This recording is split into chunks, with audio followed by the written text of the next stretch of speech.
Hello आप सभी को मेरा नमस्कार, स्वागत है मेरे इस official YouTube channel on trending education में।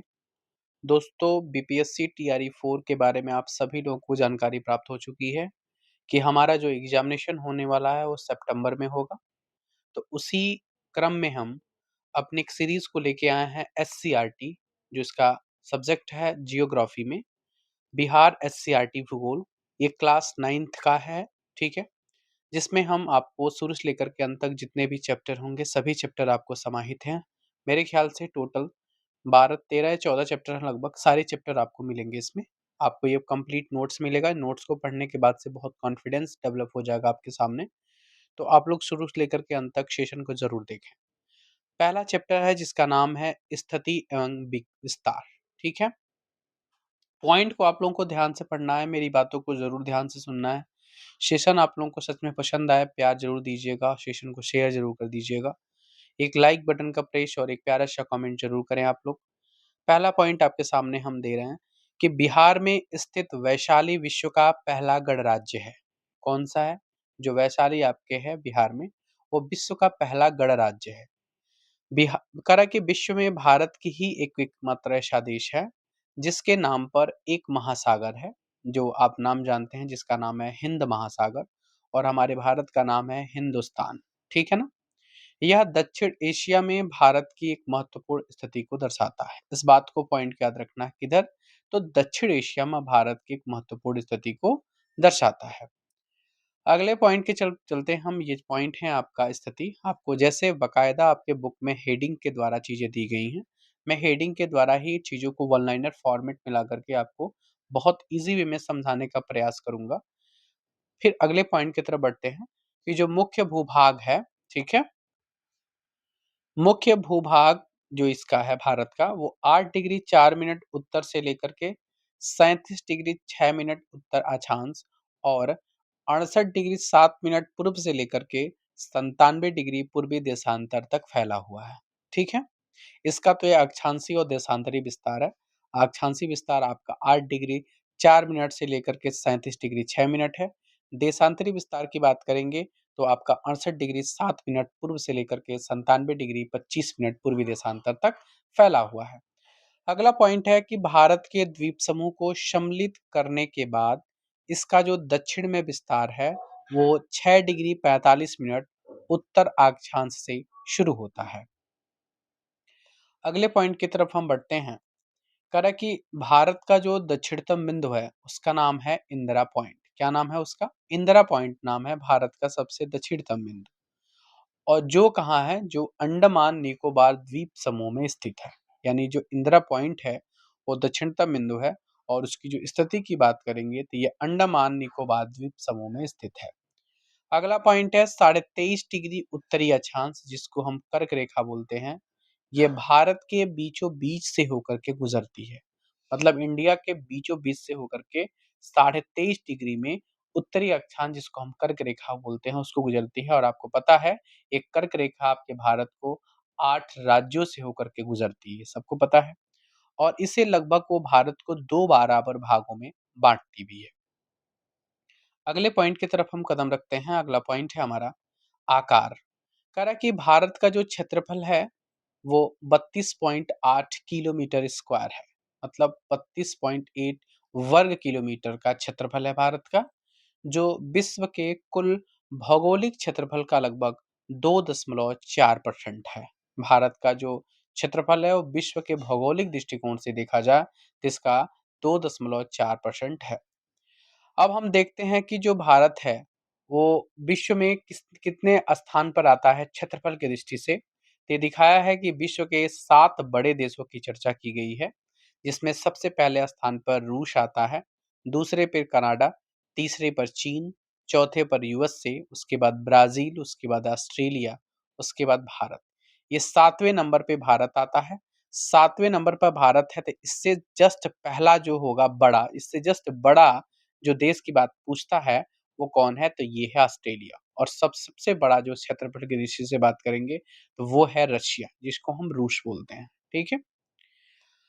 अगले पॉइंट की तरफ बढ़ते हैं हम। जो पॉइंट है आपका वो भारत की स्थल सीमा। क्या नाम है इसका? भारत की स्थल सीमा। कह रहा है कि स्थल सीमा रेखा तटीय रेखा के लगभग दोगुनी हुई है। कितनी है? लगभग दोगुनी है। जैसे हम बात करें, अभी ये पुरानी डेटा है, नए डेटा भी हमने आपको सम्मिलित करके बताया है। यदि हम स्थल सीमा रेखा की कुल लंबाई की बात करेंगे, तो ये है आपका 15,200 किलोमीटर, ये स्थल सीमा है, ठीक है? वहीं यदि हम तटीय भूमि का मतलब जिसका इलाका समुद्री सीमा से सटा हुआ है, उसको हम तटीय भूमि बोलते हैं। तो तटीय भूमि की बात करेंगे तो वो 6100 किलोमीटर में फैला हुआ है। इसके लगभग 2 गुना तो हुआ ही, मतलब क्या 2.5 गुना के आसपास हो गया। अब हम बात करेंगे, यदि हम द्वीपों की तटीय सीमा रेखा को सम्मिलित कर दें, तो इसकी जो कुल लंबाई हो जाएगी, वो हो जाएगी 7516.16। ये आपकी तटीय भूमि है, लेकिन इसमें आपकी द्वीप नहीं सम्मिलित है। द्वीप को सम्मिलित कर दिया जाएगा, तो इसकी वही तटीय रेखा आपकी बढ़ कर के 7516.6 हो जाएगा। चूँकि हम बात करेंगे, यह जो माप हुई थी, वो 1970 के दशक में हुई थी। अब हम नई माप की बात करेंगे। इस समय आपको नई माप जो देखने को मिल रही है, वो अब 7516 के बजाय अब ये 11,098 किलोमीटर के देखने को मिल रही है। बात ये कर्जा किया जा रहा है कि बढ़ा हुआ नहीं है, बल्कि हमारी जो मैपिंग पहले हुई थी, जो हमारा मापिंग पद्धति थी, उसमें त्रुटि थी। अब नई मापन पद्धति के अनुसार 11,098 किलोमीटर का हमारा एरिया बन रहा है। अब ये कह रहा है, इसका मतलब तटीय सीमा बन रहा है, जो लगभग 48% की वृद्धि दर्ज की गई है, मतलब कि 3582 किलोमीटर की वृद्धि दर्ज की गई है। क्लियर है मेरी बात? ये जो माप हुई थी 1970 के दशक में हुई थी। हमारी बात समझ में आ गई सारी? अब हम आपको बता रहे हैं कि जो चीज़ें आपकी हुई हैं, जो कैसे-कैसे आपके तटरेखा की लंबाइयाँ बढ़ी हुई हैं, उन सभी लंबाइयों को हमने इसमें एक्स्ट्रा पॉइंट में ऐड कर रखा है, ये बुक में नहीं है आपका। ये मैंने यहाँ पर लिख दिया है एक्स्ट्रा पॉइंट। यदि हम बात करेंगे, गुजरात जो ये राज्य है, इसकी तटरेखा की लंबाई 2340 किलोमीटर पॉइंट 62। ये आप लोग दोबारा अपने मन से भी पढ़ सकते हैं। ये बहुत इम्पोर्टेंट नहीं है, इम्पोर्टेंट हो भी सकता है, एग्ज़ामिनेशन कुछ भी देना होता तो दे सकते हैं। इसमें सबसे ज़्यादा देखने को मिला है अंडमान निकोबार, ये द्वीप समूह है। इनका है 3083 किलोमीटर लगभग 0.50, ये सबसे ज़्यादा चूँकि देखने को मिला है।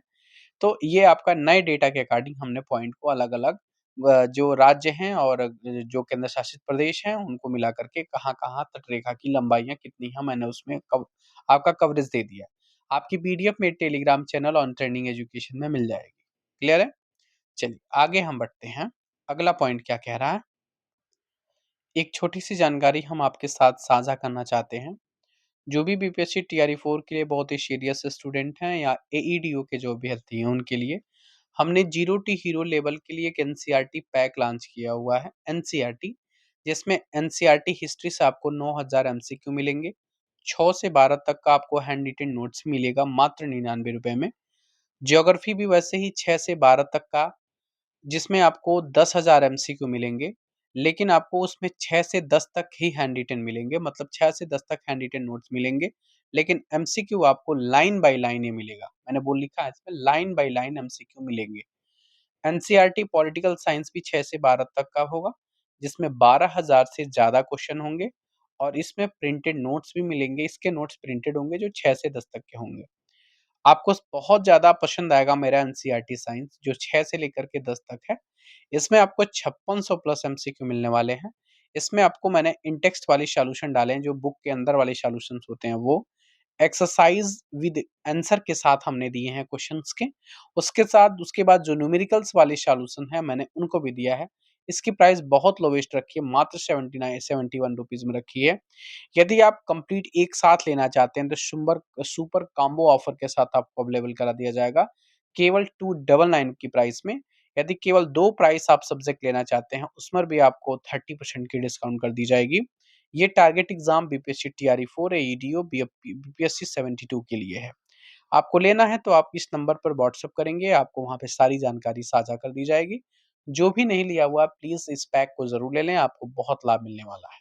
क्लियर है? चलिए हम अगले पॉइंट की तरफ बढ़ते हैं। अगले पॉइंट की तरफ बढ़ते हैं हम। पॉइंट है कि भारत मोटे तौर पर क्या कह रहा है? कि भारत मोटे तौर पर त्रिभुजाकार है। भारत की स्थिति कैसी है? तो त्रिभुजाकार है मोटे तौर पर देखें तो। कह रहा है कि उत्तरी भाग इसका चौड़ा है और दक्षिणी भाग की लंबाई 22 डिग्री उत्तरी अक्षांश से दक्षिण की ओर क्रमशः पतला होता चला गया है। ठीक है ना? अगला पॉइंट है कि सबसे अंतिम छोर की बात करेंगे। सबसे अंतिम छोर पर भारत की जो मुख्य भूमि है, उस भूमि ने अंतरीप ले लिया है। ठीक है? इस अंतरीप का नाम है, इसका नाम है कन्याकुमारी। क्या नाम है इसका? कन्याकुमारी। अब अगला पॉइंट, इस पॉइंट को जो बॉक्स वाली पॉइंट है ना, उसको ज़रूर ध्यान से पढ़िएगा। कह रहा है कि समुद्र की ओर मुख्य स्थलीय भाग का जो निकला हुआ संकरा भाग है, या इसको हम पतला भाग का नाम देते हैं, जो 3 ओर से समुद्र से घिरा है, उसी का नाम हम अंतरीप कहते हैं। उसी का नाम अंतरीप है, वही अंतरीप कहलाता है। जो मुक्त समुद्र की ओर से मुख्य स्थली की भाग की ओर निकला हुआ हो, या उसका संकरा भाग या पतला हो, जो 3 ओर से समुद्र से घिरा हो, उसको हम क्या बोलते हैं? अंतरी बोलते हैं। अब बात हम करते हैं, जो भारत है, वो 3 ओर से समुद्र से घिरा हुआ है। कितने ओर से? 3 ओर से। पहला है, पूर्व से आपको बंगाल की खाड़ी देखने को मिलेगी, पश्चिम से आपको अरब सागर देखने को मिलेगा, दक्षिण से आपको हिंद महासागर देखने को मिलेगा। इस बात को आप दिमाग में रखिएगा कि बंगाल की खाड़ी आपकी पूर्व में है, अरब सागर आपके पश्चिम में है, हिंद महासागर आपके दक्षिण में स्थित है। ठीक है?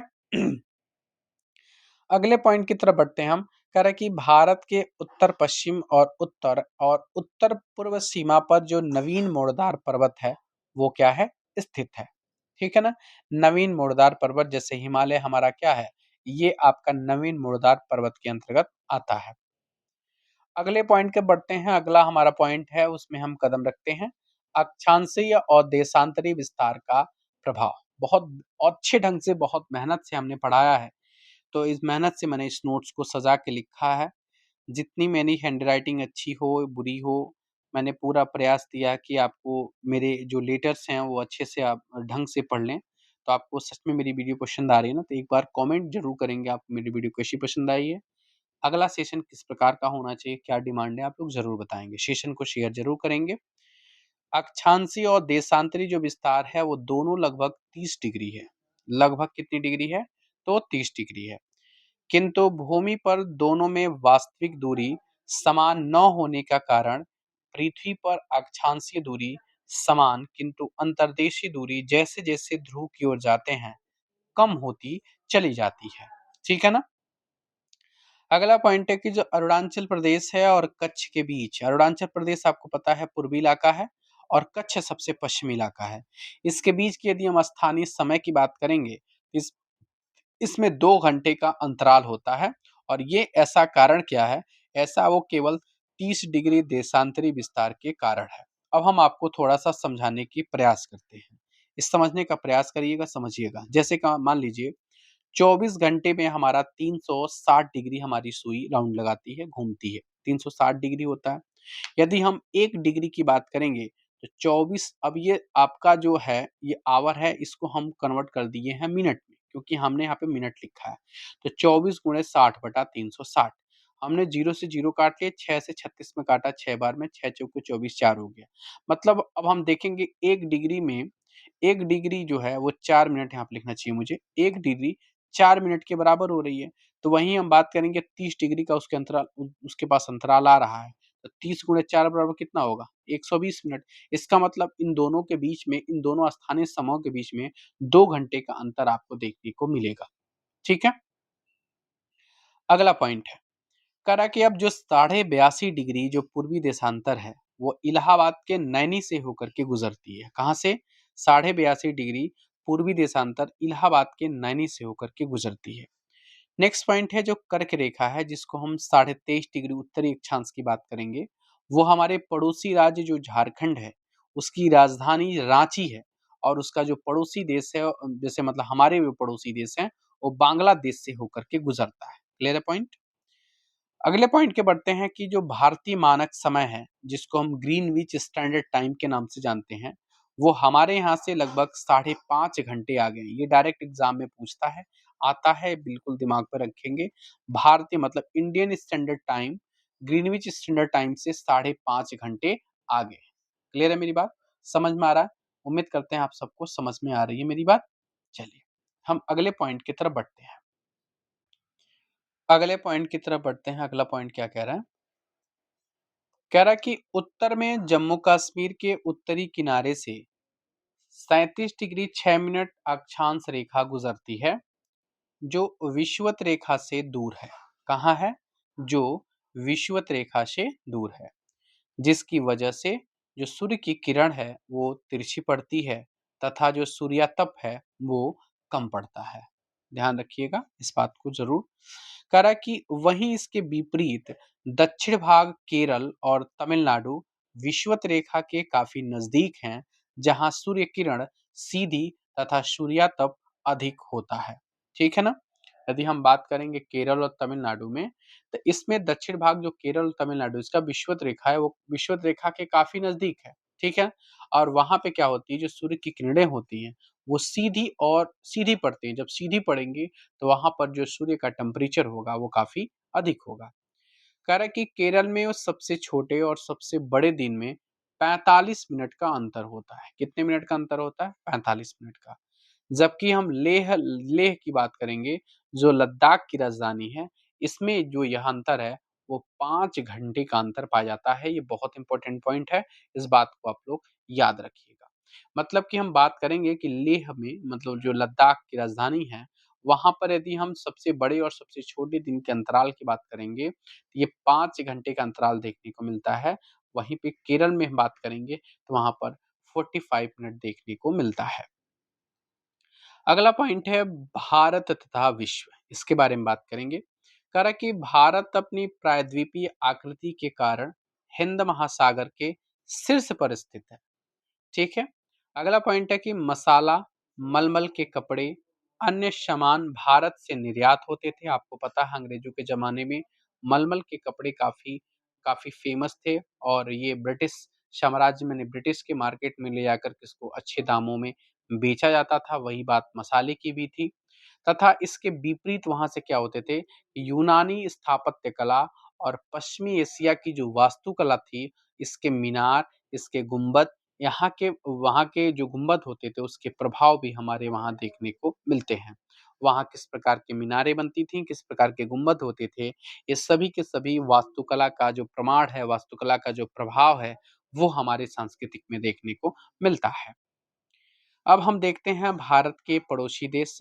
भारत के पड़ोसी देश की हम बात करेंगे, इसमें आपका हेडिंग है, ये एक नाम आता है सार्क।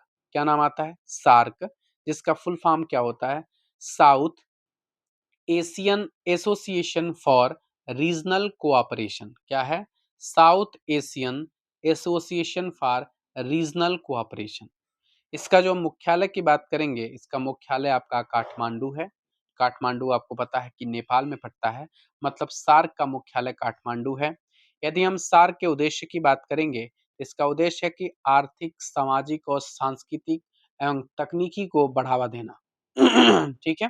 यदि हम स्थापना की बात करेंगे कि सार्क का स्थापना कब हुआ था, तो सार्क का स्थापना 1985 को हुआ था। यदि हम डेट की बात करेंगे तो डेट इसका 8 दिसंबर 1985 को होता है। और ये कहाँ होता है? ये ढाका जो बांग्लादेश में है वहां पर होता है। और ये कितने देशों के साथ होता है? तो 7 देशों के द्वारा होता है। ठीक है?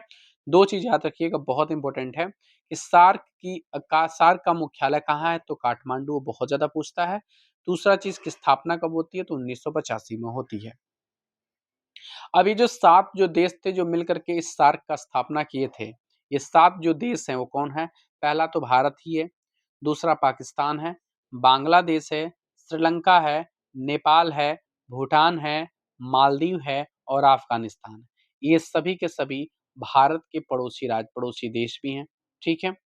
इस बात को जरूर याद रखिएगा। सार्क में कुल 7 देश हैं, जो भारत, पाकिस्तान, बांग्लादेश, श्रीलंका, नेपाल, भूटान और मालदीव और अफगानिस्तान।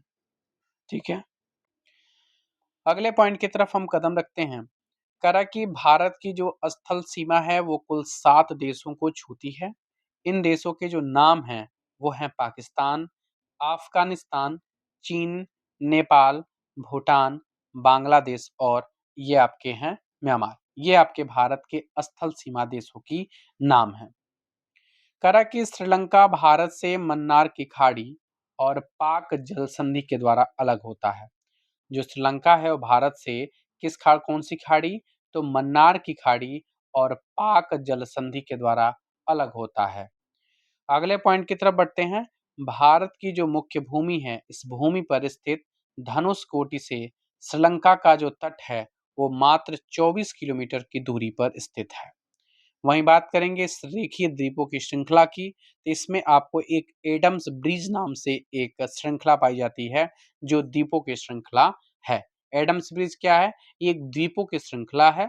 और मैंने एक और पॉइंट आपको बताया है कि जो भारत की जो मुख्य भूमि है, वो भूमि पर स्थित जो धनुषकोटि है, ये भारत की भूमि पर स्थित है। और जो श्रीलंका का जो तट है, वहां से इसकी दूरी की हम बात करेंगे तो ये मात्र 24 किलोमीटर के डिस्टेंस पर है। वहीं एडम्स ब्रिज आपके द्वीपों के श्रृंखला के नाम से जाना जाता है। अगला पॉइंट है कि जम्मू कश्मीर के उत्तर प्रदेश में उत्तर पूर्व में तिब्बत का पठार है। उत्तर पूर्व में कहाँ है? तो तिब्बत का पठार है, जो अब चीन के अंतर्गत है। यहीं पर आपको देखने को मिलेगा कैलाश मानसरोवर। क्या मिलेगा? कैलाश मानसरोवर। कैलाश का मतलब होता है पर्वत और मानसरोवर का मतलब होता है झील, यानी पर्वतों पर एक झील है ये, जिसका नाम है कैलाश मानसरोवर। ये आपके तिब्बत के पठार में स्थित है, जो जम्मू कश्मीर के उत्तर पूर्व में स्थित है, जो अब चीन के अंडर में है। क्लियर है पॉइंट? अगले पॉइंट कह रहा है कि जो कोसी नदी है, जिसको हम बिहार का शोक बोलते हैं, कई बार एग्जामिनेशन में पूछा गया है, जिसका जो उद्गम की हम बात करेंगे तो इसका उद्गम आपका नेपाल में है। कहाँ है? इसका उद्गम नेपाल में है।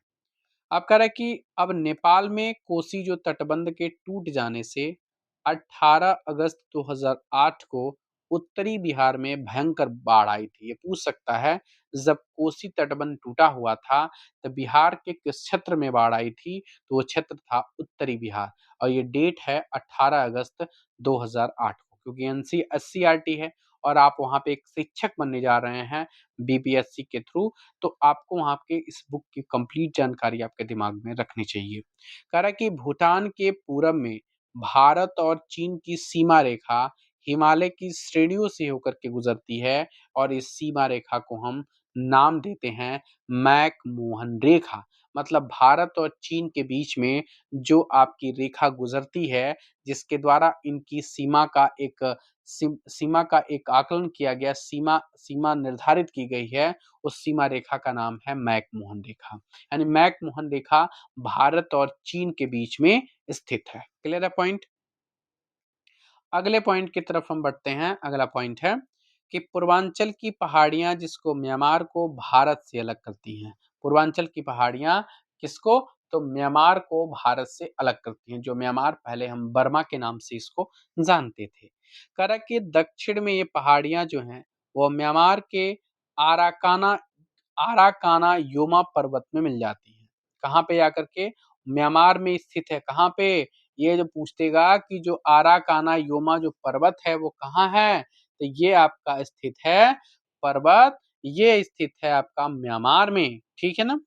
कह रहा है कि उत्तर एवं पूरब के क्षेत्र में स्थित ये पर्वत जो मालाएं हैं, वो अत्यंत उबड़ खाबड़ होने की वजह से वहाँ का जो परिवहन है वो अत्यंत कठिन रहा है। और आधुनिक साधनों के विकसित होने से वहाँ पर एक इंडो तिब्बत महामार्ग विकसित किया गया है। ठीक है ना? यानी उत्तर और पूरब का जो क्षेत्र आपको पता है कि यहाँ पे पर्वतमालाएं हैं, जिसके वजह से आपकी ऊबड़ खाबड़ जमीन है, जिसकी वजह से वहाँ पे परिवहन गतिविधि अच्छी नहीं है। उसी चीज को ध्यान में रख करके एक इंडो तिब्बत महामार्ग का विकास हुआ है, महामार्ग वहां पर बनाया गया है। कह रहा कि कश्मीर लेह मार्ग जो उच्च पर्वत श्रेणियों से होकर के गुजरता है।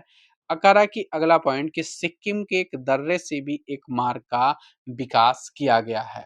सिक्किम के एक दर्रे से भी मार्ग विकसित किया गया है। और अगले पॉइंट हमने पढ़ा है कि जो कश्मीर है वो लेह मार्ग जो उच्च पर्वत श्रेणियों से होकर के गुजरता है। अब ये जो बॉक्स वाले जो क्वेश्चंस थे, उनको भी हम देख लेते हैं, ध्यान देंगे, इस बात को जरूर आप पढ़ेंगे। कह रहा है कि जो भारत की 5 राज्यों की सीमाएं हैं, वो बांग्लादेश से, 3 राज्यों व 2 केंद्र शासित प्रदेशों की सीमाएं पाकिस्तान से साथ लगती हैं। ध्यान देना, भारत की जो 5 राज्यों की सीमाएं किससे लगती हैं? बांग्लादेश से। और वहीं पे पाकिस्तान की बात करेंगे तो पाकिस्तान के साथ साथ 3 राज्य हैं, और 2 केंद्र शासित प्रदेश हैं। 2 केंद्र शासित प्रदेश आपको पता है आपका कौन-कौन सा है और 3 राज्य भी आपको पता है। इसको कमेंट में ज़रूर बताएँगे कि आपके जो 3 राज्य हैं वो पाकिस्तान से कौन-कौन से राज्य हैं जो पाकिस्तान से अपनी सीमाएँ साझा कर रहे हैं। बांग्लादेश का सबसे इम्पोर्टेंट है, कई बार एग्ज़ाम में पूछा गया है कि बांग्लादेश में वो 5 राज्य हैं जो बांग्लादेश की सीमाओं से आपके लगे हुए हैं। यदि आप लोग कमेंट करके बताएँगे तो ये अच्छा है, वरना मैं तो आपको बताऊँगा ही, ठीक है? चलिए 5 जो राज्य हैं मैं आपको बता रहा हूँ। 5 राज्य में आपको पश्चिम बंगाल देखने को मिलेगा, पहला। दूसरा आपको असम देखने को मिलेगा। तीसरा आपको मेघालय देखने को मिलेगा। उसके बाद आपको त्रिपुरा देखने को मिलेगा और मिज़ोरम, याद कर लीजिए। 5 राज्य बांग्लादेश के साथ मिलने वाले हैं, पश्चिम बंगाल, असम, मेघालय, त्रिपुरा और मिज़ोरम। और वहीं पे 3 राज्य यदि हम पाकिस्तान की बात करेंगे, तो 3 राज्य आपके जो 3 राज्य हैं और 2 केंद्र शासित प्रदेश हैं। 3 राज्य में तो पहला आपको दिख ही रहा है गुजरात, और गुजरात के सटे आपका राजस्थान, और राजस्थान के बाद से उसके बाद है आपका पंजाब। ये 3 राज्य हो गए। और वहीं पे 2 केंद्र शासित प्रदेश की बात हम करेंगे, तो 2 केंद्र शासित प्रदेश जो हैं वो हैं आपके जम्मू एंड कश्मीर और दूसरा है आपका लद्दाख। तो याद हो गया? 3 राज्य मैंने कौन-कौन से बताए, गुजरात, राजस्थान और पंजाब। वहीं पे 5 राज्य मैंने बताया बांग्लादेश से, ये बहुत इम्पोर्टेंट है। पश्चिम बंगाल, असम, मिज़ोरम, त्रिपुरा और मैंने क्या बोला कि पश्चिम बंगाल, असम, मेघालय, त्रिपुरा और मिज़ोरम, ये 5 राज्य आपके बांग्लादेश के साथ सीमा साझा करते हैं। ठीक है? चलिए अगले पॉइंट की तरफ बढ़ते हैं हम। अगला पॉइंट आपका है कि बांग्लादेश पश्चिम बंगाल के पूरब में स्थित है। बांग्लादेश कहाँ है? तो पश्चिम बंगाल के पूरब में है। वहीं पे हम पाकिस्तान की बात करेंगे, पाकिस्तान पश्चिम में स्थित है और रेड क्लिफ लाइन भारत और पाकिस्तान के बीच में स्थित है। यानी रेड क्लिफ जो लाइन है वो भारत और पाकिस्तान के बीच में सीमा निर्धारित करती है। उसका नाम है रेड क्लिफ लाइन, भारत और पाकिस्तान के बीच में। ठीक है ना? और मैक-मोहन रेखा किसके बीच में बताया मैंने? तो मैक-मोहन रेखा भारत और चीन के बीच में। एक आपको कमेंट करके बताना है कि भारत और अफ़गानिस्तान के बीच में कौन-सी सीमा रेखा है? आप लोग कमेंट करके बताएँगे। भारत और अफ़गानिस्तान के बीच में। ये चैप्टर हमारा यहीं पे खत्म होता है, लेकिन हमने इसमें जो अभ्यास प्रश्न दिए गए हैं, उनको भी हमने समाहित किया है। पहला क्वेश्चन है कि क्षेत्रफल की दृष्टि से भारत का विश्व में कौन-सा स्थान है? तभी आपने देखा भारत का विश्व में 7वाँ स्थान है। कह रहा है कि भारत के अक्षांशीय और देशांतरी विस्तार में लगभग कितने डिग्री का अंतर है? अभी आपने देखा 30 डिग्री का अंतर है और 120 मिनट का अंतर है, मतलब समय अंतराल में बात करेंगे। यदि हम बात करेंगे क्वेश्चन नंबर 3 की, कि भारत की जो मानक मध्याह्न रेखा है उसका मान क्या है? उसका मान है 82.5 डिग्री। क्या नाम है उसका? 82.5 डिग्री। अगला पॉइंट है, भारत की स्थलीय सीमा रेखा तटीय सीमा रेखा के लगभग कितनी बनी है? तभी मैंने बताया तो दोगुनी है। कितनी है?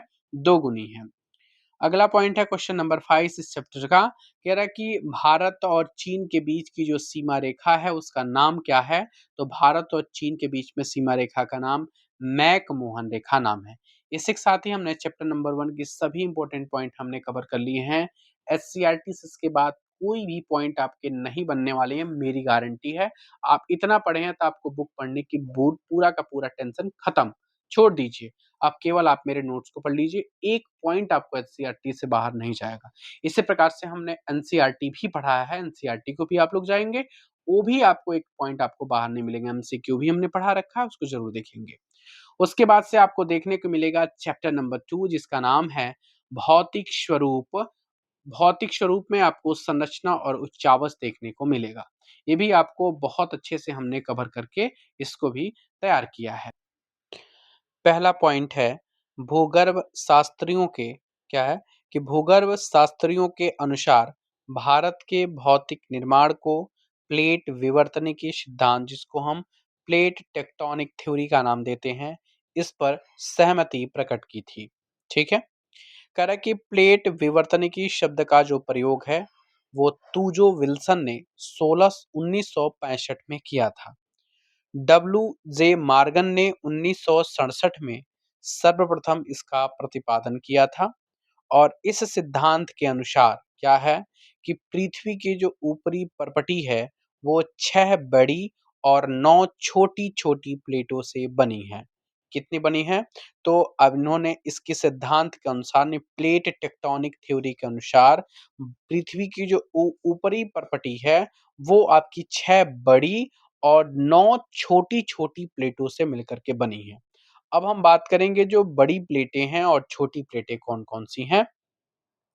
आपकी बड़ी प्लेटों की बात करेंगे, तो इसमें आपकी बड़ी प्लेटें 6 हैं। पहला है ऑस्ट्रेलियाई भारतीय भूखंड, करा कि अफ्रीकी भूखंड, आपकी अमेरिकी भूखंड, यूरेशियाई भूखंड, प्रशांत भूखंड और अंटार्कटिका भूखंड। इसका मतलब ये बड़ी प्लेटों के अंतर्गत आने वाले सारे भूखंड हैं।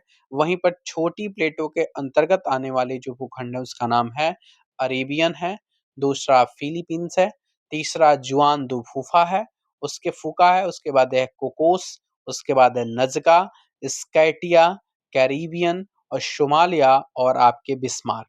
आपकी मैंने बोला कि 6 बड़ी और 9 छोटी-छोटी, तो ये बड़ी प्लेटों के अंतर्गत है और ये छोटी-छोटी प्लेटों के अंतर्गत है। आज जान गए कि जो प्लेट टेक्टोनिक थ्योरी में 6 बड़ी प्लेटों की बात की जाती है और 9 छोटी प्लेटों की बात की जाती है और 6 बड़ी प्लेटों की बात की जाती है। अब है कि प्लेटों की गति यानी प्लेटों का जो मोशन है वो कैसा है। कह रहा है कि प्लेटों की गति के कारण प्लेटों के अंदर ऊपर के सैलों में दबाव और तनाव उत्पन्न होता है। इस कारण उसमें क्या होता है तो मोड़ होता है। मोड़ का मतलब इसमें फोल्डिंग होती है, वलन होता है। उसके बाद कह रहा है कि भ्रंशीकरण होता है और जिसकी वजह से ज्वालामुखी क्रियाएं भी देखने को मिलती हैं। कह रहा है कि प्लेटों की जो गतियां हैं वो 3 वर्गों में विभाजित हैं। पहला जो विभाजन है कि एक दूसरे के करीब आने पर विनाशी प्लेटें सीमांत का निर्माण करती हैं। दूसरा है कि एक दूसरे से दूर जाने पर जो निर्माणक है प्लेटें, वो सीमांत का निर्माण करती हैं। कह रहा है कि एक दूसरे से रगड़ते हुए दूसरे विपरीत दिशा में जाती हैं, तो उसे संरक्षी प्लेट सीमांत कहने का नाम देते हैं। यानी पहला जब एक दूसरे के करीब आएगा तो उसका नाम है विनाशी प्लेट सीमांत निर्माण। दूसरा होगा एक दूसरे से जब दूर होने की बात करेगा तो इसमें होगा निर्माणक निर्माणक प्लेट सीमांत का निर्माण। और तीसरा होगा एक दूसरे से जब रगड़ते हुए दूसरे के विपरीत होने की कोशिश करेगा, तो वहां पर इसको बोलेंगे हम क्या, संरक्षित प्लेट सीमांत कहेंगे। तो ये बात हो गई 3 वर्गों में इनकी जो मोशन है उनको बांटा गया है। अगले पॉइंट की तरफ आते हैं। अगला पॉइंट हमारे सामने है। कह रहा है कि जो पृथ्वी की उत्पत्ति है वो लगभग 5 अरब वर्ष पूर्व हुई थी। कितने अरब वर्ष पूर्व हुई थी? 5 अरब वर्ष पूर्व। इसकी जो आयु है, इसकी आयु को हम 4 महाकल्पों में बांटते हैं। पहला है जिसका नाम है एजोइक, जिसका नाम है अजैविक। दूसरा पॉइंट है उसका नाम है पुराजीव, या इसको हम प्रारंभिक पुराजीव का नाम देते हैं, जिसको हम पेलेजोइक का नाम देते हैं। तीसरा है मध्यजीव, जिसको हम द्वितीय का नाम देते हैं, जिसको हम मेसोजोइक का नाम देते हैं। और चौथा है नूतन जीव, जिसको हम कैनियोजोइक का नाम देते हैं। अगला पॉइंट है कि जो पूर्व कैम्ब्रियन की जो सबसे लंबी अवधि रही है, बात हम करेंगे कि इनमें सबसे ज्यादा किसी की अवधि रही है, तो पूर्व कैम्ब्रियन की सबसे लंबी अवधि रही है। यह पृथ्वी की उत्पत्ति से लेकर के और आज से 55 करोड़ वर्ष पहले ही ये समाप्त हो गया है। ठीक है। अब हम अगले पॉइंट की तरफ बढ़ेंगे। कह रहा है कि प्लेटों की जो गति है वो प्रतिवर्ष आर्कटिक कटक के निकट 2.5 सेंटीमीटर और प्रशांत महासागर में 5 से लेकर के 18 सेंटीमीटर के बीच में स्थित है ये। यानी प्लेटों की हम बात करेंगे तो प्रतिवर्ष की जो इसका जो आर्कटिक कटक के जो निकट है इसकी लंबाई है वो बढ़ रही है। इसके सामने प्लेटों की गति हिसाब से बढ़ रही है। वो 2.5 सेंटीमीटर, प्रशांत महासागर में लगभग 5 से 18 सेंटीमीटर इनकी गति का रेंज है। अगला पॉइंट है, कह रहा है कि भारत 20 करोड़ वर्ष पूर्व दक्षिण में गोंडवाना लैंड का भाग था। भारत आपको पता है किसका भाग था? तो गोंडवाना लैंड का भाग था। ये 20 करोड़ वर्ष की बात पहले की बात की जा रही है और ये दक्षिण में इसकी बात की जा रही है। उसके बाद है कि गोंडवाना लैंड का जो भाग है वो भारत, ऑस्ट्रेलिया, अफ्रीकी और दक्षिण अमेरिका है। ठीक है। उसके बाद है कि भारत ऑस्ट्रेलियन भूमि से अलग होकर दक्षिण का पठार उत्तर दिशा की ओर प्रवाह के कारण अपने से अधिक बड़े प्लेट यूरेशियन प्लेट से टकराया है? क्या है? यूरेशियन प्लेट से टकराया है। कह रहा है कि ओलिगोशीन कल्प में इन टकराव से दोनों प्लेटों के बीच में एक स्थिति, जिसको हम टेथिस का नाम दिए, ये टेथिस भूसंतति के अवसादी से चट्टानों में एक वलन पैदा होता है और वह पश्चिमी एशिया के पर्वत श्रृंखला का उसी से विकास होता है। ये कब की बात है? ये ओलिगोसीन कल्प की बात है। इसमें क्या होता है, जब दोनों प्लेटों के बीच में टकराव होता है तो एक भूसन्नति का निर्माण होता है, वो होता है टेथिस। और इसमें अवसादी चट्टान वलन पैदा करके पूर्व पश्चिमी एशिया की तरफ एक पर्वत श्रृंखला का निर्माण करते हैं और वही पर्वत श्रृंखला आपकी मोरदार पर्वत के नाम से जानती है, फोल्डेड माउंटेन के नाम से जाना जाता है। अब कह रहा है कि पूर्व में आपको भूमंडल पर केवल एक ही भूखंड था, जिसका नाम था पैंजिया और दूसरा नाम था पैंथालासा। तो पैंजिया की बात करेंगे हम केवल, कि ये इसको हम बोलते हैं एक भूखंड है पूर्व में, जिसको उत्तरी भाग को हम अंगारा लैंड, जिसका 2 पार्ट में हो गया डिवाइड। जो उत्तरी भाग में इसको हम अंगारा लैंड और इसको दक्षिणी भाग में इसको गोंडवाना लैंड का नाम से जानते हैं। तो जो हमारा दक्षिणी भाग है भारत, जिसके जो गोंडवाना लैंड का पार्ट है, वो पैंजिया का ही पार्ट है। इसके मध्य में आपकी टेथिस सागर स्थित था। क्या नाम इसके बीच में क्या था? टेथिस सागर स्थित था। कह रहा है कि प्रायद्वीपीय पठार गोंडवाना लैंड का अंश है, ये आप लोग सब जान रहे हैं, और वास्तव में यही भाग भारत की आधार भूमि है। जो गोंडवाना लैंड है, ये भारत की क्या है? आधार भूमि है। कह रहा है कि हिमालय के ऊपर उठने और दक्षिण में टेथिस के शेष भाग के नीचे मुड़ने से उनमें अवसादों की वजह से एक बड़ी द्रोणी का निर्माण हुआ, जो आगे चलकर भारत का एक विशाल मैदान कहलाया। मैंने कहा कि जब हिमालय के ऊपर उठने और दक्षिण में टेथिस के शेष भाग के नीचे मुड़ने से उसमें अवसाद हुआ और वही अवसाद एक सबसे बड़ा द्रोणी बना और द्रोणी बनकर ये आगे चल करके भारत के एक विशाल मैदान के रूप में कन्वर्ट हो गया। अगला पॉइंट है, भारत के संपूर्ण क्षेत्रफल का लगभग 11% पर्वतीय भाग, 28% आपका पठारी भाग, 18% आपका पहाड़ी भाग और 43% आपका भूभाग मैदानी है। मतलब हम बात करेंगे जो संपूर्ण क्षेत्रफल है भारत की, उसमें 11% तो पर्वत के क्षेत्र हैं, 28% आपको पहाड़ के मिलेंगे जो पठारी इलाका है, वहीं 18% आपको पहाड़ देखने को मिलेंगे और 43% ही भूमि आपकी मैदानी भूमि के अंतर्गत देखने को मिलती है। इस बात को याद रखिएगा, 11 पर्वत, 28 पठार, 18 पहाड़ी, 43 मैदान। ठीक है। पहाड़ी और पठारी भाग की जो औसत ऊंचाई है वो 300 से लेकर के 900 मीटर के बीच स्थित है। इसके विपरीत हम बात करेंगे कि मैदान और तटीय क्षेत्र में औसत ऊंचाई 160 मीटर से भी कम है। 160 मीटर से भी कम देखने को मिलती है। अब अगला पॉइंट है, कह रहा है कि उत्तर के पर्वतीय भाग की जो औसत ऊंचाई है वो 1200 मीटर से लेकर के 6000 मीटर के आसपास देखने को मिलती है। यदि हम झीलों की बात करेंगे तो झीलों के निक्षेपित होने से डल और वुलर झीलों का निर्माण होता है। हिमालय पर्वत पामीर गांठ से निकलकर दक्षिण में चाप बनाते हुए उत्तर पूर्व की ओर चली जाती हैं। ठीक है, उत्तर पूर्व की ओर चली जाती हैं। करा की जो पटकोई जो कि अरुणाचल प्रदेश में पड़ता है, नागा जो कि नागालैंड में पड़ता है, और मणिपुर और लुसाई लुसाई जो है वो मिजोरम पहाड़ियों के नाम से विख्यात है। इसे हम पूर्वांचल की पहाड़ियां भी कहा जाता है। ये सारी जो पहाड़ियां आपको देखने को मिलता है अलग अलग प्रदेशों में, जैसे नागालैंड में नागा, मणिपुर, लुसाई जो कि मिजोरम में है, पटकई जो अरुणाचल प्रदेश में, इसे हम पूर्वांचल की पहाड़ियों के नाम से जानते हैं।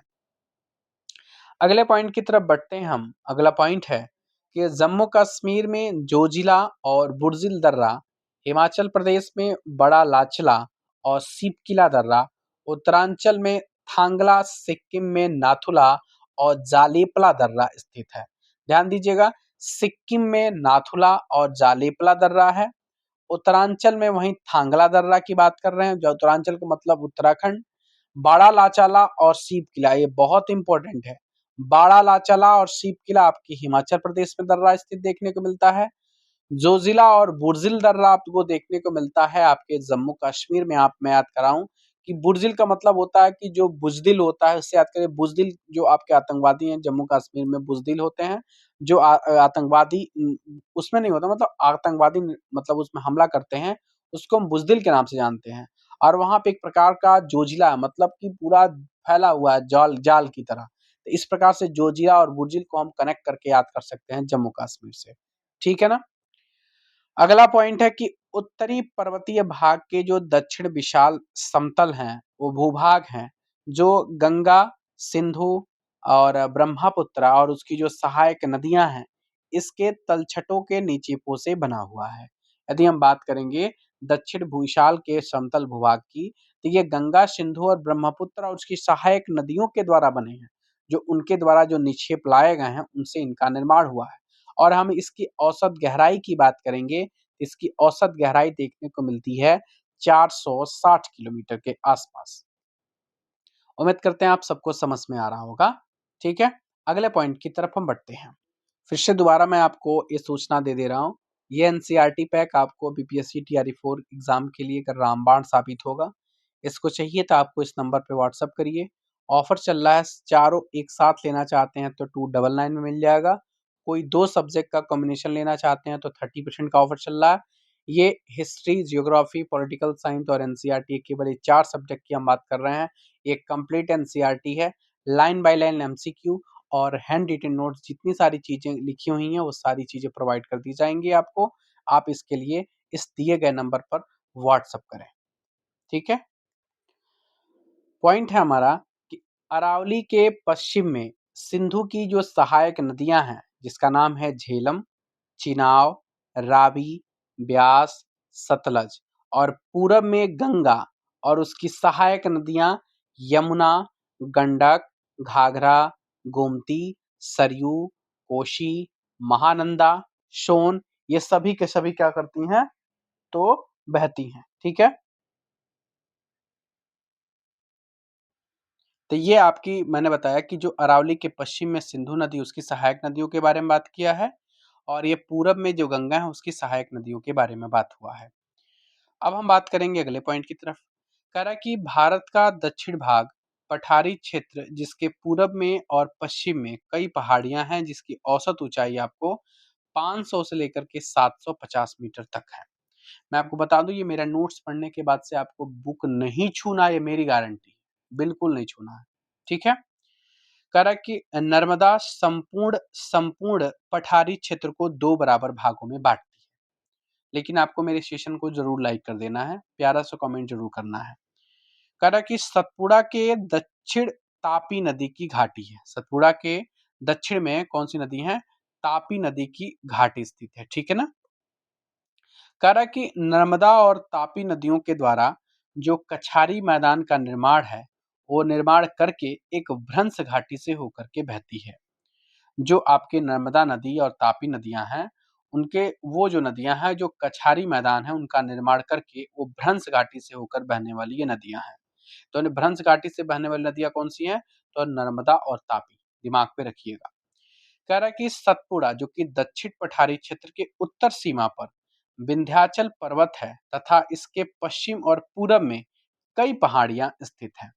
यानी जो सतपुड़ा की बात करेंगे, ये दक्षिण पठारी क्षेत्र के उत्तर सीमा पर विंध्याचल पर्वत पर स्थित है, और इसके पश्चिम और पूरब में कई सारी पहाड़ियां देखने को मिलती हैं। अगला पॉइंट है कि पश्चिम में कह रहा है कि पश्चिमी घाट पर्वत सह्याद्री के नाम से प्रसिद्ध, जहां पर तीन प्रमुख दर्रे हैं, जिसको हम थालघाट, भोरघाट और पालघाट का नाम देते हैं। क्या नाम देते हैं, थालघाट, भोरघाट और पालघाट का नाम से जानते हैं। कह रहा है कि पूरब में पूर्वी घाट की जो पहाड़ियां हैं, वो अत्यधिक कटी छटी हुई हैं, जिसे काटकर महानदी, गोदावरी, कृष्णा और कावेरी नदियां बहती हैं। कह रहा है कि जो पूर्वी घाट है उस घाट के जो प्रमुख पहाड़ी हैं, उस पहाड़ी में उड़ीसा का वो महेंद्रगिरी पर्वत, ध्यान दीजिएगा, महेंद्रगिरी पर्वत उड़ीसा में, आंध्र प्रदेश का नल्लामलाई पहाड़ियां, कह रहा है कि पालकोंडा और वेलिकुंडा तथा तमिलनाडु का अन्नामलाई, पंचामलाई, कह रहा है कि शिवराय पलनी पहाड़ियां, वेलगिरी, ये सभी के सभी उल्लेखनीय हैं। ये पूर्वी घाट के प्रमुख पहाड़ियां हैं जिसमें मैंने बताया है कि उड़ीसा के महेंद्रगिरी हैं, वहीं आंध्र प्रदेश में आपको नल्लामलाई, पालकोंडा और वेलिकुंडा और इस प्रकार के देखने को मिलेगा। तमिलनाडु में अन्नामलाई, पंचमलाई, शिवराय पलनी, वेलगिरी, ये पहाड़ियां आपको उल्लेखनीय हैं। अगला पॉइंट है इसका भौतिक विभाजन, जिसको हम फिजिकल डिवीजन के नाम से जानते हैं। ये कुल 6 भौतिक विभाजन इसके किए गए हैं, जिसका पहला विभाजन है हिमालय पर्वत श्रेणी, उत्तर का विशाल मैदान, दक्षिण का पठार, तटीय मैदान, भारतीय मरुस्थल और द्वीप समूह, ये 6 आपके भौतिक विभाजन हैं। अगला पॉइंट है हिमालय पर्वत श्रेणी। कह रहा है कि हिमालय नवीन वलित मोड़दार पर्वत श्रृंखला है। हिमालय एक नवीन वलित मोड़दार पर्वत श्रृंखला है। कह रहा है कि पश्चिम से पूर्व दिशा में सिंधु और ब्रह्मपुत्र के बीच करीब 2500 किलोमीटर की लंबाई में अर्धवृत्त में ये फैला हुआ है। कहाँ फैला हुआ है? ये 2500 किलोमीटर की लंबाई में अर्धवृत्त में फैला हुआ है। इसके क्षेत्रफल की बात करेंगे तो ये 5 लाख वर्ग किलोमीटर क्षेत्र में फैला हुआ है। ये हिमालय पर्वत श्रेणी की बात हो रही है, ठीक है ना। यदि हम कश्मीर में इसकी चौड़ाई की बात करेंगे तो इसकी चौड़ाई कश्मीर में 500 किलोमीटर और अरुणाचल प्रदेश में मात्र 160 किलोमीटर देखने को मिलता है। अब हम बात करेंगे पश्चिम भाग की अपेक्षा, जिसका जो पूर्वी भाग है उस पूर्वी भाग की ऊंचाई में अधिक विविधता देखने को मिलती है। अब हम दूसरा महान हिमालय की बात करेंगे। महान हिमालय में देखेंगे आप, कह रहा है कि महान हिमालय उत्तरी भाग को एक महान या आंतरिक हिमालय या इसी को हम हिमाद्री का नाम देते हैं। यह सबसे अधिक सतत श्रृंखला जिसकी चौड़ाई, ऊंचाई, जिसकी औसत ऊंचाई की बात करेंगे तो वो 6100 मीटर के आसपास देखने को मिलती है।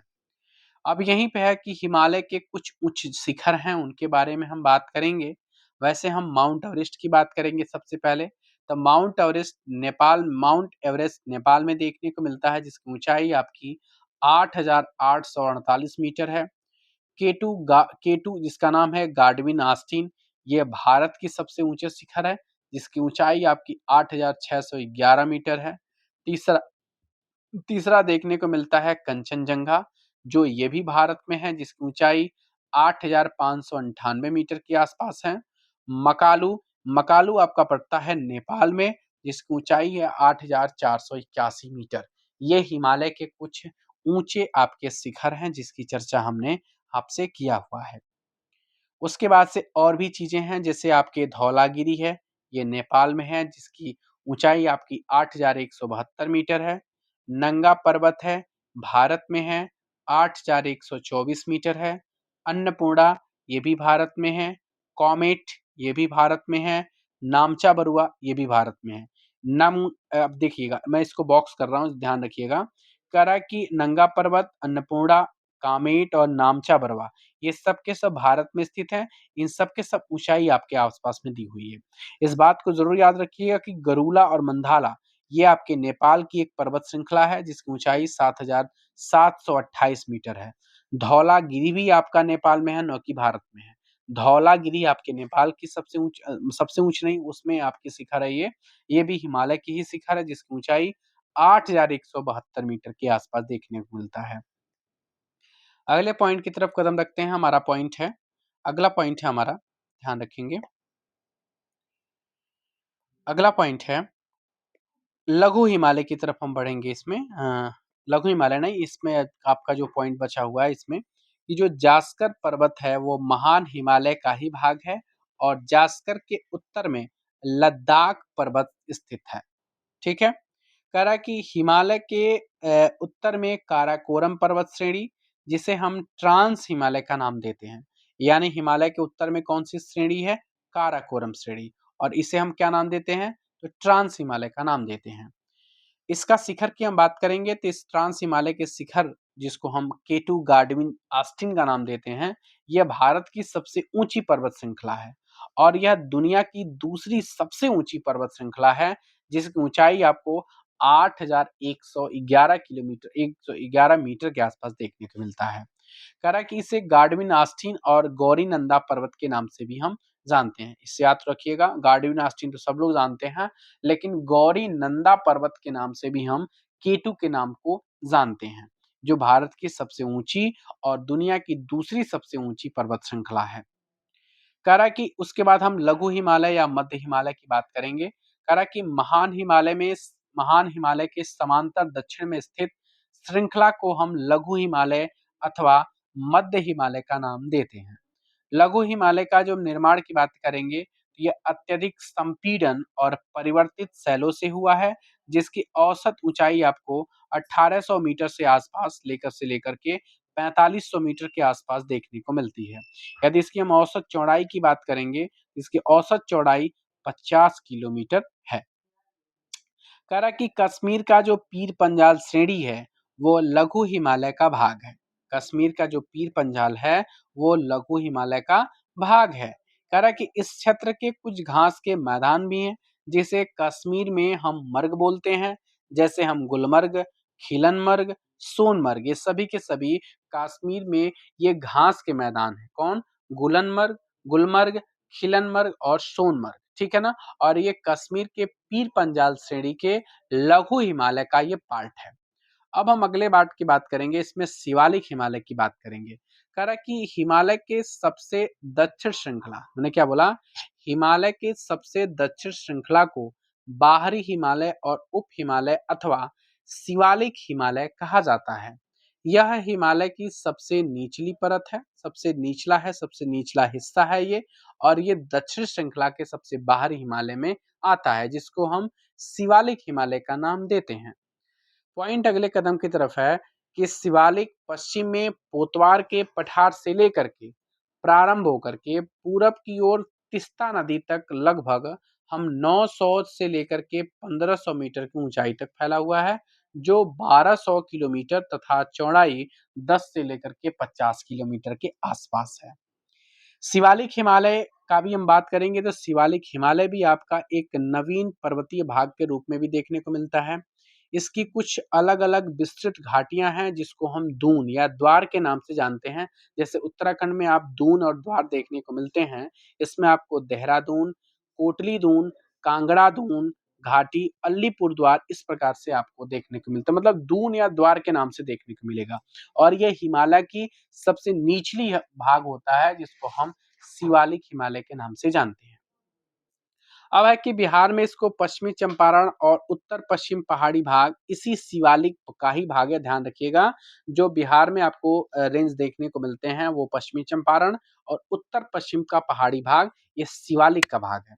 वहीं बात करेंगे कि बिहार में शिवालिक का जो विस्तार है, वो 856 किलोमीटर के क्षेत्रफल पर स्थित है। बहुत ज्यादा इंपॉर्टेंट पॉइंट है। और इसी को हम नाम देते हैं सोमेश्वर की पहाड़ियां। यानी सोमेश्वर की पहाड़ियां पूछता है कि सोमेश्वर की पहाड़ियां किस हिमालय का भाग है, तो शिवालिक का भाग है। जो बिहार में शिवालिक के विस्तार की बात करेंगे तो ये 850 किलोमीटर, मतलब 856 किलोमीटर स्क्वायर इस एरिया में ये फैला हुआ है। अब हम बात करेंगे हिमालय का पश्चिम से पूर्व की ओर जो वर्गीकरण है, उसको कैसे रूप में देखते हैं। जैसे मान लीजिए इसका नाम है और ये हिमालय की सीमाएं हैं। जैसे पंजाब हिमालय, जिसको हम कश्मीर हिमालय का नाम देते हैं, ये आपके सिंधु और सतलुज नदियों के बीच की स्थिति है। वहीं हम हिमाचल या कुमाई हिमालय की बात करेंगे। एग्जाम में पूछा हुआ क्वेश्चन है, अभी टीआर 3 टीआर 2 में भी क्वेश्चन आया हुआ इस प्रकार का, कि सतलुज और काली नदियों के बीच की जो भाग है, उसको हम कुमाई हिमालय के नाम से जानते हैं। वहीं आपके काली और तिस्ता नदी के बीच की बात करेंगे तो ये आपके नेपाल हिमालय के बीच में स्थित है। वहीं दिस्ता और दिहांग नदियों के बीच की बात करेंगे तो ये असम हिमालय की स्थिति आपकी तिस्ता और दिहांग नदियों के बीच में देखने को मिलता है।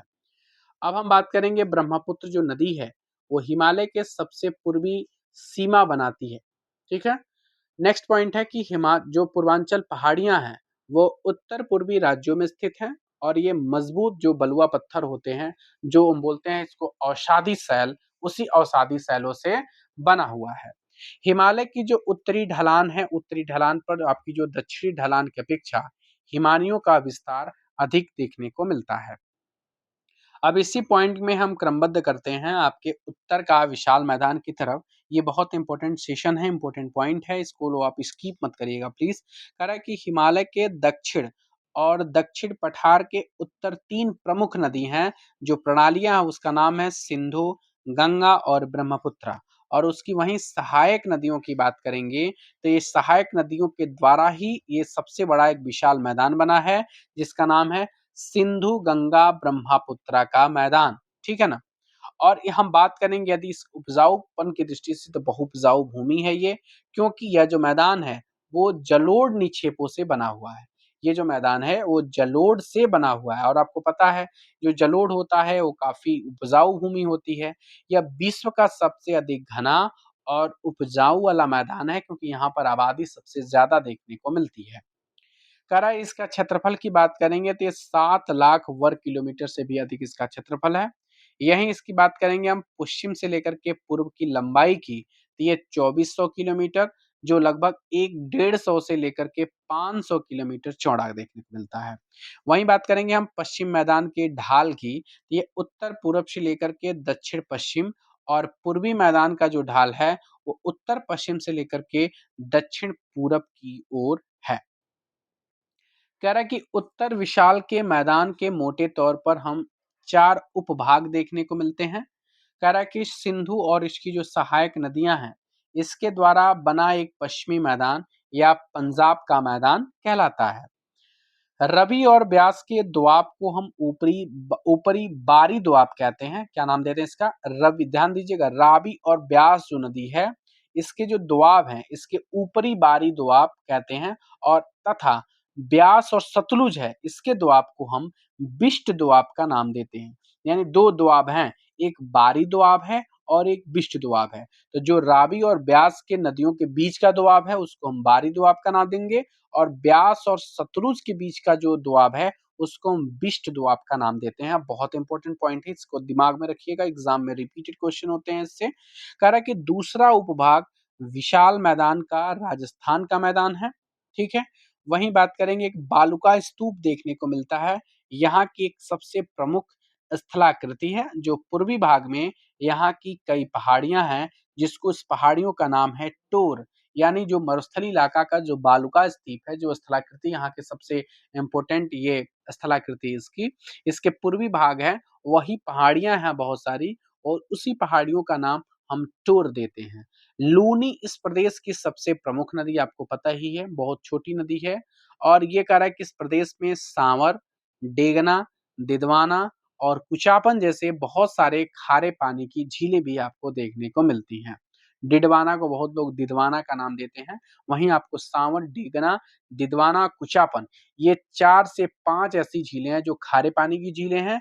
और ये कहाँ देखने को मिलती हैं? ये राजस्थान के मैदानी क्षेत्र में देखने को मिलती हैं। और उसी मैदानी क्षेत्र की बहुत एक छोटी सी नदी है जिसका नाम है आपकी लूनी नदी। इस बात को आप लोग ध्यान में रखिएगा। चलिए अगले पॉइंट की तरफ हम अब सिर्फ इसको इजी लैंग्वेज में देख पढ़ाने की कोशिश है, जरूर आप लोग सेशन को शेयर करेंगे। कह रहे हैं कि उत्तर विशाल का जो मैदान है इसका नाम है तीसरा उपभाग गंगा का मैदान है। ठीक है। इसमें कह रहा है कि यह घग्गर से तिस्ता नदी तक लगभग 1400 किलोमीटर लंबा है। याद रखिएगा, जो उत्तर विशाल का जो तीसरा उपभाग है गंगा का मैदान, यह घग्गर से लेकर के तिस्ता तक लगभग 1400 किलोमीटर की लंबाई में है। इसका विस्तार की बात करेंगे तो यह उत्तर भारत के राज्यों और उत्तर प्रदेश, बिहार, झारखंड के कुछ भाग और पश्चिम बंगाल में ये इतना दूर तक फैला हुआ है। 1400 किलोमीटर की लंबाई तो थोड़ी सी हुई नहीं, तो जाहिर सी बात, एक स्टेट से लेकर के दूसरे स्टेट की कनेक्टिविटी तो होगी इससे। कह रहा है कि इस विस्तृत मैदान को हम 3 उपभागों में बांटते हैं, जिसका नाम है आपका ऊपरी गंगा। ठीक है। ऊपरी गंगा का मैदान, इसके अंतर्गत दिल्ली से इलाहाबाद तक का क्षेत्र। उसके बाद से आपको देखने को मिलेगा मैदानी, कह रहा कि इलाहाबाद तक का क्षेत्र, मध्यवर्ती गंगा का मैदान, इलाहाबाद से फरक्का तक, निचली गंगा का मैदान, इसके अंतर्गत गंगा का डेल्टा प्रदेश आता है, जो पश्चिम बंगाल राज्य में फैला हुआ है। इस बात को आप लोग ध्यान में रखिएगा। कह रहा है कि बिहार राज्य का जो अधिकतर भाग है, वो अधिकतर भाग गंगा और सहायक नदियाँ के द्वारा जो लाई गई जो जलोढ़ मिट्टी है, उसी से मिलकर के ये बना हुआ है, बिहार का अधिकतर भाग। कह रहा है कि उत्तरी गंगा के मैदान की जो समूह प्रमुख नदियां हैं, वो गंडक हैं, बूढ़ी गंडक हैं, बागमती है, कमला है, कोशी है और ये महानंदा है। ये आपके उत्तरी गंगा के मैदान की प्रमुख आपकी नदियां हैं। कौन कौन सी मैंने बोला? गंडक, बूढ़ी गंडक, बागमती, कमला, कोसी, महानंदा, ये सभी के सभी आपके उत्तर गंगा के प्रमुख नदियां हैं। कह रहा कि वहीं दक्षिण गंगा के प्रमुख नदियों की बात करेंगे, तो ये सोन, पुनपुन, फल्गु और चानन, इस बात को याद रखिएगा। ये जितनी नदियों के नाम लिखे हैं, ये इंपॉर्टेंट नाम है। दक्षिण गंगा के मैदान और उत्तरी गंगा के मैदान में बहुत कंफ्यूजन रहता है। दक्षिण गंगा के मैदान आपके सोन, पुनपुन, फल्गु और चानन है। अगले पॉइंट की तरफ बढ़ते हैं। दूसरा चैप्टर बहुत लंबा है आपका ये। कह रहा है कि ब्रह्मपुत्र का जो मैदान है, उत्तर पूरब से लेकर के धुरी स्थान तक लगभग 650 किलोमीटर तक फैला हुआ है। ब्रह्मपुत्र नदी के बीच में स्थित जो माजुली द्वीप है, वो विश्व का सबसे बड़ी नदी द्वीप के अंतर्गत आती है। यानी पूछता है कि विश्व का सबसे बड़ा जो नदीय द्वीप है, उसका नाम क्या है? उसका नाम है माजुली द्वीप। और ये कहाँ स्थित है? ये ब्रह्मपुत्र नदी के बीच में स्थित है। अगला पॉइंट है आपका कि नदियों के द्वारा ब्रह्मपुत्र के नीचे उतरते समय शिवालिक ढाल पर 8 से लेकर के 16 किलोमीटर की चौड़ी पट्टी में छोटे छोटे छोटे से बड़े पत्थरों के टुकड़े काफी मोटाई में जमा कर दिए गए हैं। और इसी निक्षेप को हम भाभर का नाम देते हैं। क्या नाम देते हैं? भाभर का नाम देते हैं। कह रहा कि जो बांगर जो क्षेत्र है, बांगर क्षेत्र की हम मृदा की बात करेंगे। इस मृदा में आपको चूनेदार निक्षेप पाए जाते हैं, जो पुरानी मिट्टी से ऊंचे से बने हुए हैं। ठीक है ना? यानी बांगर के क्षेत्र में आपको चूनेदार निक्षेप देखने को मिलते हैं। आपको कुछ कछारी भाग जहां पर बाढ़ का जाल पहुंचकर एक नई मिट्टी की परत को जमा कर देता है, जिसका नाम है खादर। यह जो गहन कृषि के लिए आदर्श माना जाता है। पूछता है क्वेश्चन में कि गहन कृषि के लिए सबसे आदर्श मिट्टी कौन सी है? उसका नाम है खादर। जो आपकी कछारी नए कछारी भाग से जहां पर बाढ़ का जल पहुंच करके एक नए मिट्टी का परत जमा कर देता है, वही खादर कहलाता है। और इसी को बोलते हैं कि ये आदर्श कृषि, मतलब ये गहन कृषि के लिए सबसे उपयोगी साबित होता है। अगले पॉइंट की तरफ बढ़ते हैं। अगला पॉइंट है हमारा दक्षिण का पठार। बहुत इंपॉर्टेंट पॉइंट है। इसकी बात करेंगे। इसकी आकृति आपको त्रिभुजाकार देखने को मिलती है। ये प्राचीन गोंडवाना भूमि का अंश है। इसका उत्तर चौड़ा है, दक्षिण की तरफ संकीर्ण है। औसत ऊंचाई की बात करेंगे तो 6 से लेकर के 900 मीटर तक है। उत्तर में इसकी अरावली, विंध्याचल, सतपुड़ा, पश्चिम में पश्चिमी घाट, पूरब में पूर्वी घाट की ये पहाड़ियां आपको देखने को मिलती हैं। उसके बाद करेंगे। इस पठारी भाग को हम दो मुख्य भाग में बांटते हैं। पहला है मध्य उच्च भूमि और दूसरा है आपका दक्कन का पठार। उसके बाद से हम मध्य उच्च भूमि की बात करेंगे। हम मध्य उच्च भूमि, इसका जो अधिकतर भाग है वो मालवा के पठार कहलाता है। पूरब में इसको हम महादेव श्रृंखला और उत्तर पश्चिम में इसको अरावली और मध्य में इसको हम मध्य श्रृंखला से घिरा हुआ है। ये कह रहा है कि पूर्वी विस्तार को हम स्थानीय रूप से बुंदेलखंड का पठार या बघेलखंड के नाम से भी हम जानते हैं। यह मध्य उच्च भूमि की बात है। कह रहा है कि जो सुदूर पूर्व के विस्तार को मुख्यतः हम दामोदर और स्वर्ण रेखा नदियों के द्वारा जो अपवाहित छोटा नागपुर का पठार कहा जाता है। ये सुदूरपुर में स्थित है ना, दामोदर और स्वर्ण रेखा नदी के द्वारा जो अपवाहित क्षेत्र है, वो आपका छोटा नागपुर का पठार ही है। कह रहा है कि सतपुड़ा की जो 1350 मीटर ऊंची धूपगढ़ चोटी है, वो पंचमढ़ी पहाड़ी पर स्थित है। ये पॉइंट इंपॉर्टेंट है, याद रखिएगा। जो सतपुड़ा है, इसकी 1350 मीटर की ऊंची धूपगढ़ आपकी धूपगढ़ चोटी पंचमढ़ी पहाड़ी पर स्थित है। उसके बाद है कि आपका जो छोटा नागपुर का पठार है, छोटा नागपुर का पठार छोटा नागपुर का पठार विस्तार बिहार राज्य के गया जिले के दक्षिणी सीमा तक है। कह रहा कि छोटा नागपुर पठारी भाग में बहने वाली जो नदियां हैं, दामोदर, सोन, स्वर्णरेखा, इसका पश्चिम मध्यवर्तीय भाग, पात क्षेत्र, ये सब के सब ये क्या कहलाता है? अलग अलग, मतलब ये पात क्षेत्र कहलाता है। जो छोटा नागपुर का पठारी भाग है, जिसमें बहने वाली जो नदियां कौन कौन सी हैं? दामोदर, सोन और स्वर्णरेखा। इसका जो पश्चिमी मध्यवर्ती भाग है, इसको हम पात क्षेत्र के नाम से जानते हैं। छोटा नागपुर का जो पठारी भाग है, इसके पूरब में आपको रांची का पठार देखने को मिलता है। वहीं हजारीबाग का पठार के पास ही आपको पारसनाथ की पहाड़ियां देखने को मिलती हैं, जिसकी ऊंचाई लगभग 1365 मीटर के आसपास है। हजारीबाग के पास ही आपकी पारसनाथ की पहाड़ियां देखने को मिलती हैं। करा की अरावली की वहीं औसत ऊंचाई की बात करेंगे, तो अरावली की औसत ऊंचाई आपको 300 300 से लेकर के 920 मीटर तक आपको देखने को मिलती है। वहीं दक्षिण पश्चिम में आबू के निकट इनकी सबसे ऊंची चोटी, जिसका नाम है गुरु शिखर। क्या नाम है इनका? गुरु शिखर, जो है आपका 1722 मीटर ऊंचा हुआ है। यानी अरावली की सबसे ऊंची जो चोटी है माउंट आबू के निकट में स्थित है, जिसका नाम है गुरु शिखर, जिसकी ऊंचाई 1722 मीटर ऊंचा है। अब आता है उसके बाद आपको दक्कन का पठार। दक्कन का पठार ये सबसे लंबा चैप्टर था। करा कि इसे दक्कन ट्रैप भी कहा जाता है। यह लावा से निर्मित होता है। 5 लाख किलोमीटर एरिया में यह फैलाव है। किसका? तो दक्कन के पठार का। इसके अंतर्गत मध्य प्रदेश, महाराष्ट्र का अधिकांश भाग, पश्चिम आंध्र प्रदेश का, कर्नाटक का, तमिलनाडु राज्य का अधिकतर भाग इस दक्कन के पठार के अंतर्गत आता है। यह लावा के अधिकतम अनुमानित गहराई लगभग यहाँ पर 2134 मीटर के आसपास देखने को मिलती है। यह पश्चिम घाट में तापी नदी के बाएं तट से प्रारंभ होती है और दक्षिण में कन्याकुमारी तक लगभग 1600 किलोमीटर इसे सह्याद्री पहाड़ियों, ये लगभग 1600 किलोमीटर का डिस्टेंस होता है और इसको हम सह्याद्री पहाड़ियां भी कहते हैं। ठीक है। पश्चिमी घाट की 4 प्रमुख दर्रे हैं, जो उत्तर से दक्षिण में क्रमशः मैं आपको बता रहा हूँ। पश्चिमी घाट की हम बात कर रहे हैं। थाल घाट, ये उत्तर से मतलब ऊपर से नीचे की तरफ हम आ रहे हैं, ध्यान रखिएगा। थाल घाट, भोर घाट, पाल घाट और सिनकोटा, ये 4 आपके प्रमुख दर्रे हैं, जो पश्चिमी घाट की ये 4 प्रमुख दर्रे हैं। यहाँ की वहीं सबसे ऊंची चोटी की बात करेंगे, जो है आपका दोदा बेट्टा, जो 2670 मीटर है। लेकिन दक्षिण भारत की सर्वोच्च शिखर की बात करेंगे, उसका नाम है अन्नाईमुड़ी, जो कि अन्नामलाई की पहाड़ियों पर स्थित है। ठीक है। अब हम बात करेंगे चौथा आपका तटीय मैदान।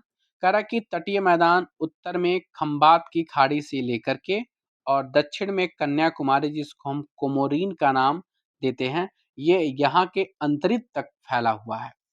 न्यू मंगलोर और कोची के बंदरगाह ऐसे ही लैगून पर स्थित हैं। पश्चिम तटीय मैदान के जो उत्तर उत्तर भाग है, उस उत्तर भाग को हम कोंकण और दक्षिण को हम मालाबार की तटीय मैदान भी कहते हैं। कह रहा कि जो पूर्वी तटीय मैदान है और पश्चिमी तटीय मैदान है, इसकी अपेक्षा ये अधिक चौड़ा है। मतलब क्या कह रहा है कि जो पूर्वी तटीय मैदान है, पश्चिमी तटीय मैदान की अपेक्षा अधिक चौड़ा है। कौन अधिक चौड़ा है? पूर्वी तटीय मैदान। ठीक है ना। पूर्वी तटीय मैदान के उत्तरी भाग को हम गोलकुंडा तट और दक्षिणी भाग को हम कोरोमंडल तट के नाम से जानते हैं। ये बहुत इंपॉर्टेंट है। ये पूर्वी तट में ही आपका देखने को मिलेगा कि उसका जो उत्तरी भाग मतलब थोड़ा सा ऊपर वाला पार्ट, उसको गोलकुंडा तट, और वहीं पे हम नीचे की तरफ आएंगे तो वो आपका कोरोमंडल तट के नाम से जाना जाएगा। भारतीय मरुस्थल की बात करेंगे हम, तो ये राजस्थान के पश्चिम में एक बड़ा एक शुष्क प्रदेश है। ये 644 किलोमीटर की लंबाई है, 160 किलोमीटर की चौड़ाई देखने को मिलती है। कुल क्षेत्रफल आपको 1,04,000 किलोमीटर स्क्वायर एरिया में देखने को मिलता है और यहीं की सबसे बड़ी नदी आपको लूनी नदी देखने को मिलती है। वहीं पे हम द्वीप समूह की बात करेंगे, तो द्वीप समूह आपके समुद्री सीमा के अंतर्गत आपको 1256 द्वीप समूह देखने को मिलते हैं। बंगाल की खाड़ी में आपको लगभग 572 द्वीप, वहीं पे 36 द्वीप आपकी 36 ऐसे द्वीप हैं 572 में, जहां पर आबादी है, मतलब वहां पर लोग निवास करते हैं। बात करें हम अरब सागर में, तो अरब सागर में आपको 47 द्वीप हैं। बंगाल की खाड़ी के बड़े द्वीप समूह को अंडमान और निकोबार द्वीप समूह, बंगाल की खाड़ी के बड़े द्वीप समूह, जिसको हम अंडमान निकोबार द्वीप समूह का नाम से जानते हैं, भारत का सबसे जो दक्षिणतम पॉइंट है, जिसको हम इंदिरा पॉइंट का नाम देते हैं, मैंने बताया अभी, 6 डिग्री 30 मिनट के उत्तरी अक्षांश में है। वो निकोबार द्वीप समूह में ही स्थित है। अंडमान निकोबार को 10 डिग्री चैनल के द्वारा हम 2 भागों में बाँट सकते हैं। वहीं पे हम लक्षद्वीप और मिनिकॉय की बात करेंगे, तो उसको हम 11 डिग्री चैनल के द्वारा अलग करते हैं। बिहार के गंगा बेसिन में खनिज तेल का एक विशाल भंडार भी देखने को मिला है। वहीं पर दक्षिण पठारी भाग, जैसे मान लीजिए कि खनिज संपदा से भरा हो, और तटीय मैदान जो कि कावल चावल कृषि और मत्स्य पालन के लिए काफी उपयुक्त देखने को मिलता है। इसके साथ ही चैप्टर नंबर 2 मेरा कंप्लीट होता है। इसमें बचे हुए हम अभ्यास प्रश्न भी हम आपको एमसीक्यू वाले हम करा रहे हैं। पहला पॉइंट है आपका कि निम्नलिखित में से वो कौन सी चोटी है जो भारत में स्थित नहीं है। अभी आपने देखा केटू गार्डन हमारे भारत की सबसे ऊंची चोटी है। कॉमेट भी हमारे भारत में है।